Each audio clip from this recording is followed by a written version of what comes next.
Brought to you by Agilus Diagnostics. Health test की बात आती है तो मैं भरोसा करता हूँ India largest diagnostics company Agilus diagnostics. खुद को टेस्ट करते रहो। संसदेत गेला मला तर काहीच कळायचं नाही। नुसते विमानतळाला उतरल्यावर मला तर संसदच सापडायचं नाही। मी आपण म्हणलं जुळलं तर जुळलं। अमित शहा चाले म्हणलो साहेब जरा फोटो काढायचा आणि म्हणलं मी विखेंना पाडलं। त्याला तुझ्यातलं डिरिंग आहे मला म्हणलं डिरिंगचं काही नाही। हा मतदारसंघ आहे ना साहेब माझ्या जेवढा प्रेम करतो ना तेवढा आमच्या तात्यांवर प्रेम करतो। विचारा म्हणजे तात्यांवर, कारण सगळ्यांना माहिती आहे मास्टर माइंड माझ्या राजकीय निर्णयात तात्यांची भूमिका सगळ्यात महत्वाची असते। म्हणजे तात्याचा निशाणा म्हणजे लय अचूक निशाणा असतो। कमी बोलणार पण कार्यक्रम फिट लावतात। तुमच्यात तालमीत तुमचा डायलॉगच आहे ना टप्प्या सही का नाही। तुम्ही जरा संयमी शांत आहे, तुमच्या नंतर तात्या मी संयम शांतता मी लय कवचित पाळतो साहेब। मी जर संयम शांत पाळला असतं तर मला डायरेक्ट इथून बाडबिस्तरच काढून दिला असतं काढून।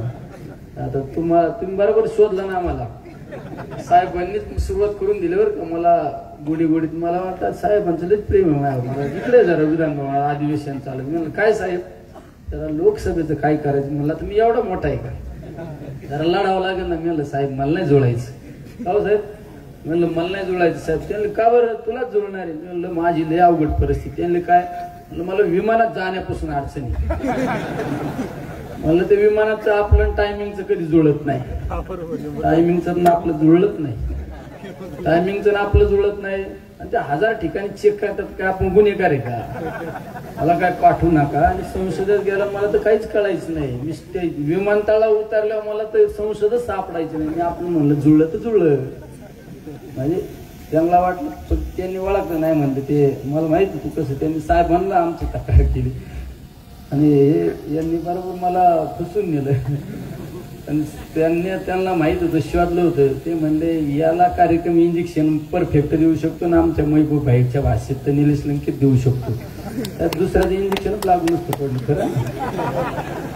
लय त्रास दिलाय आम्हाला बरं का साहेब। पण सरकार आपलं आलं जरा आमच्या पद्धतीने थोडा आम्हाला फ्री हँड द्यावा लागेल।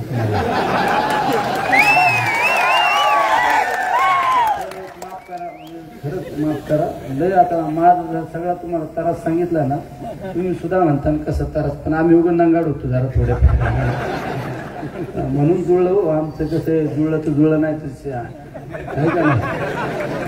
म्हणजे आम्हाला आमच्या पार ऍक्सिडेंट घडवण्यापर्यंत प्रयत्न केले या लोकांनी। हे काही एवढे सोपे नाही साहेब, हे निकट माणसं आहेत। चला आमच्या माता मौलिंगेचा आशीर्वाद होता, आई मोठ्या देवीचा, आई वैष्णोदेवीचा आशीर्वाद होता म्हणून जुळलं। आणि तुमच्यासारख्याने ताकद तितकी भयानक मोठ्या साहेबांनी ती किती सभा घेतल्या। तर आपल्यासारखं मी आज उगा खासदार झालो तर माझा जीव स्वस्त दिसत नाही साहेब। हा महबूब भाई खरे संसदेत गेलो म्हणलं आले हे लोक तर टीव्हीवर बघत होतो आपण प्रत्यक्ष। अखिलेश यादव एक दिवस आमच्या चहा प्यायला बसले ताईंबरोबर बसलो मला माणसाला टीव्हीवर लय वेळा बघितलं म्हणले अखिलेश यादव